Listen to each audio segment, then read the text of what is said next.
Hi there, my name is Leah, and I'm going to be going through some post-op instructions with you on how to help care for the person who has just had their wisdom teeth removed.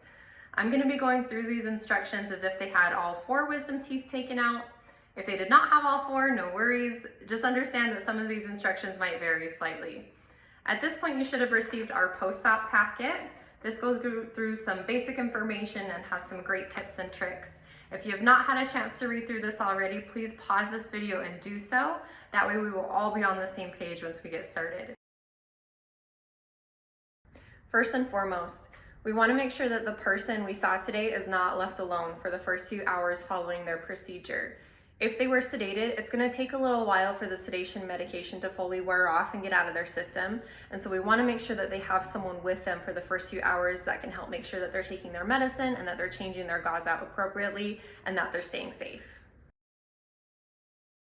Once we're done with the procedure, we're going to go ahead and place gauze in the patient's mouth. Now this gauze will need to be changed out every 30 minutes for the next hour and a half to 2 hours.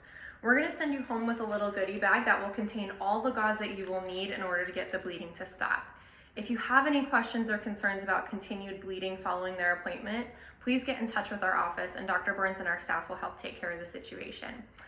At the 30-minute mark after their appointment, you're going to take the old gauze out and just throw it away, and you'll need to replace it with new gauze.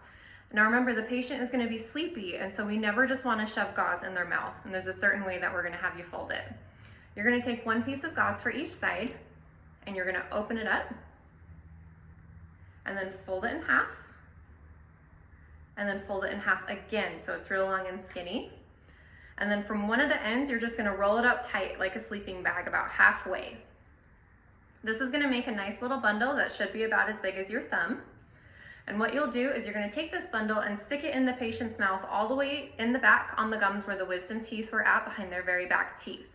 That bundle is going to put pressure on both the top and the bottom when they bite down. You'll also want to leave this piece of gauze hanging out. Having gauze in a patient's mouth is a choking hazard, and so we always want to make sure that we can see the gauze while they have it in place. So the bundle goes in the mouth, this should be sticking out. Please leave the gauze in place for at least 30 minutes before changing it out, as if we're constantly putting dry gauze in and out of the patient's mouth, the clot is not going to have a chance to form and they're going to continue to bleed for a longer period of time. You'll know that they're done with the gauze when you pull it out and it's like a light pink, a light orangish color. Once they've reached that point, they are okay to lay down and rest. Just remember, no laying down or sleeping while they have the gauze in their mouth because it is a choking hazard. Next up is medications. Now, where medications can vary slightly depending on age, health history, different concerns, Dr. Burns or one of our staff will actually come out and go over medications with you on a personal basis. For most patients though, we're going to prescribe a combination of over-the-counter medication that they're going to take together every 6 hours for the first 3 days on a schedule.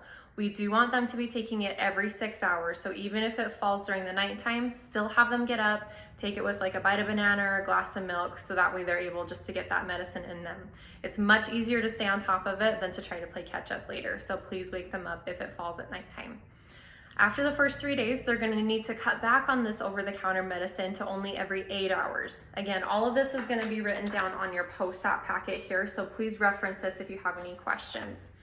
We also prescribe a narcotic as a backup emergency medication.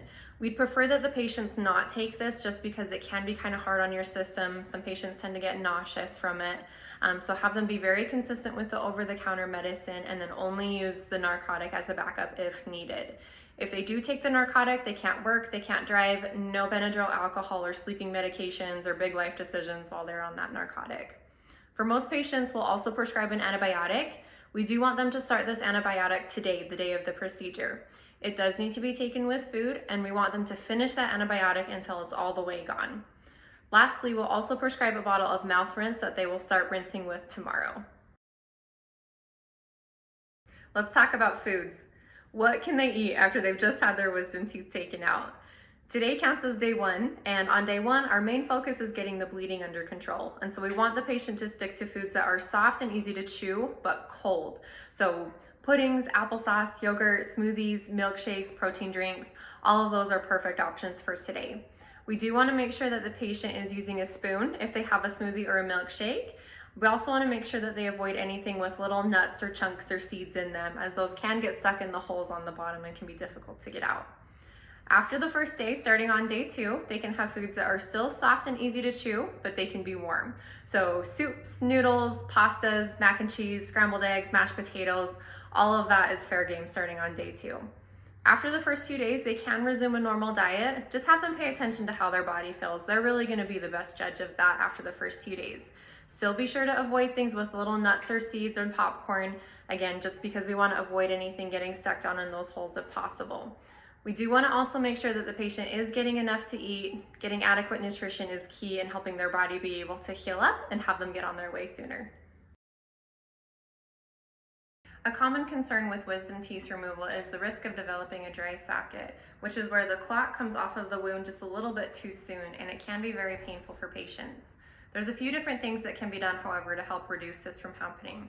One of the things that we strive to do in our office for all of our patients who have wisdom teeth on the bottom and are being seen with sedation is what we call platelet-rich fibrin, or PRF.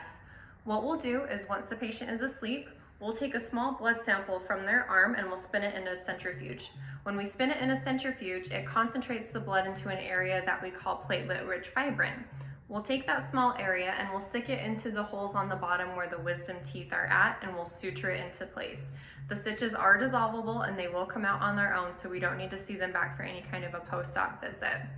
As with any blood draw, there is a small chance of developing a bruise with that draw from platelet-rich fibrin. So if the patient does get a small bruise, just understand that that's all that that's from, is that PRF.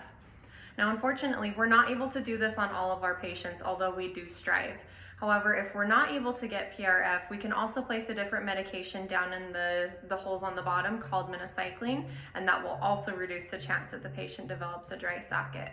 In addition to what we do here in our office, there's some post-op instructions that need to be followed at home, such as not sucking through a straw or smoking or vaping for the next 5 to 7 days.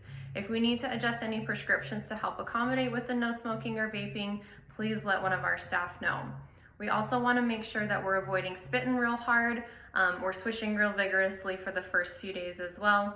Usually the first 3 to 5 days is when a patient is most at risk of developing a dry socket, so we do want them to be extra careful during this time.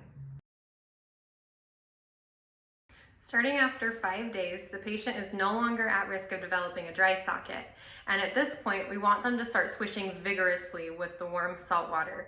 Doing so is going to help properly irrigate out the holes on the top where the wisdom teeth were, but if they did have wisdom teeth on the bottom, there's an additional step that they need to be following to ensure that they recover appropriately. If they had wisdom teeth on the bottom, we sent them home with this little syringe, and starting after 5 days, they need to be irrigating those holes on the bottom with that syringe. Using clean hands, the patient is going to stick their finger in their mouth and slide it along the gum line towards the back where the wisdom teeth were at, pulling their cheek to the side.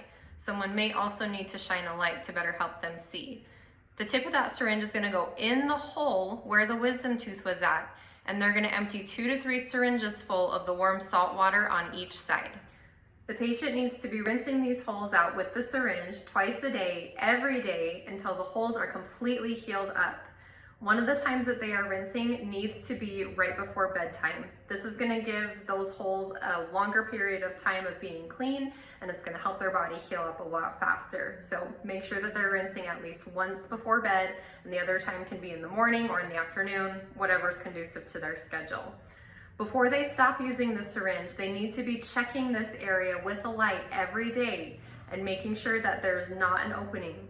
As long as there's an opening, they need to be rinsing with the syringe.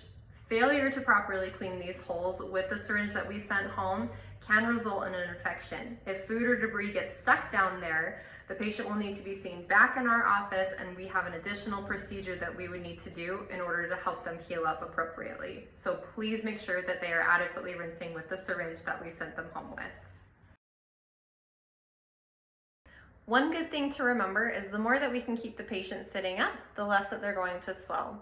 If they go home after their procedure and they lay down flat on their couch or on their bed, they're going to puff up like a balloon and just be very swollen.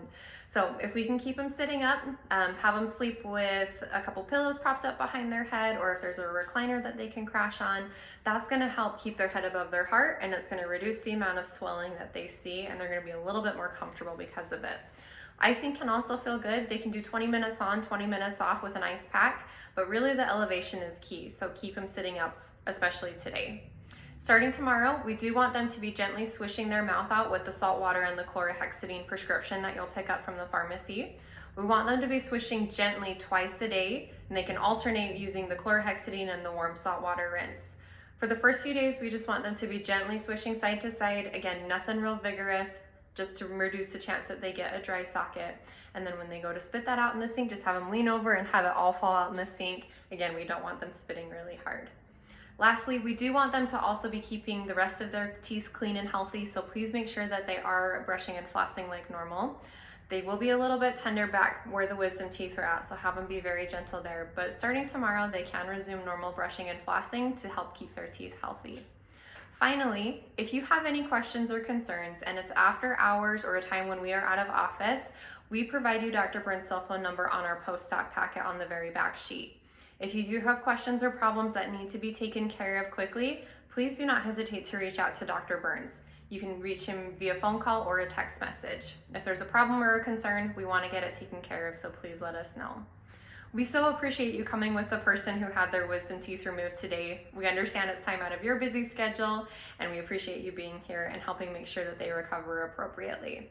If you have any questions after watching this video, please don't hesitate to let one of us know. We're more than happy to help clear up any confusion or questions. Thank you so much for coming and for choosing Cache Valley Wisdom Teeth. We hope you have a great rest of your day.